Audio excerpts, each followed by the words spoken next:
As shoppers file down the rows of retail stores in Georgetown, they may be surprised to find what awaits in certain shops. Earlier this year, a Humane Society investigator claimed that Georgetown's L'Enfant Gallery displayed the most elaborate and expensive ivory pieces he had seen in years of investigating ivory sales across the country. This included a full engraved tusk that sold for over 7 times DC's median income. In 2017, the wildlife trade monitoring organization Traffic published a report on ivory sales in 6 major U.S. cities. Investigators found 658 ivory pieces on sale in the district, more than in Portland, New York, Boston, Los Angeles, or San Francisco. The sale of ivory poses a serious threat to vulnerable elephant populations.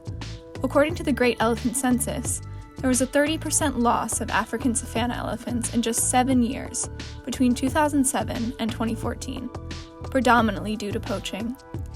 97 elephants are killed for their tusks each day. While the Federal Endangered Species Act protects from ivory sale and transport between states, ivory is still found for sale at DC flea markets and antique stores, such as L'Enfant Gallery. DC Councilmember Mary Che has proposed the Elephant Ivory and Rhinocerous Horn Trafficking Prohibition Act in the district 3 times, most recently in January 2019. I met with Kate Delusky, Senior Policy Advisor at the Animal Welfare Institute, who has worked on similar legislation in other parts of the country. Starting with New Jersey in 2014, 10 different states have enacted similar pieces of legislation. Some include more species than just elephants and rhinos, but all include at least ivory and rhino horn. And we've been involved in a lot of those bills, and we have seen results. Having bans in places like New York and New Jersey means that suddenly DC is a much more attractive market.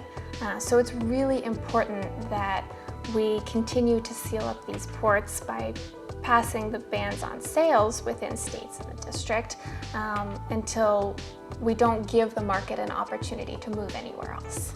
DC Voters for Animals founder, Max Broad, hopes grassroots organizing can push the legislation forward.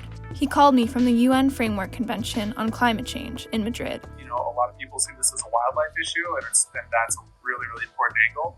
But it absolutely has a human element too, in that the park rangers, I'm sure you saw, are often, park rangers who protect these elephants are often killed by the poachers, so that the poachers can access the elephant's ivory. It's just like absurd that DC would play a role in that market for products that are driving people to be killed. Delusky says this ban would still allow for certain, less severe ivory sales. So this is not a blanket ban on every single sale of a piece of ivory or rhino horn in the district. It's a ban on most of those sales, but it allows people who have certain antique items, certain types of musical instruments to still conduct the business that they need to.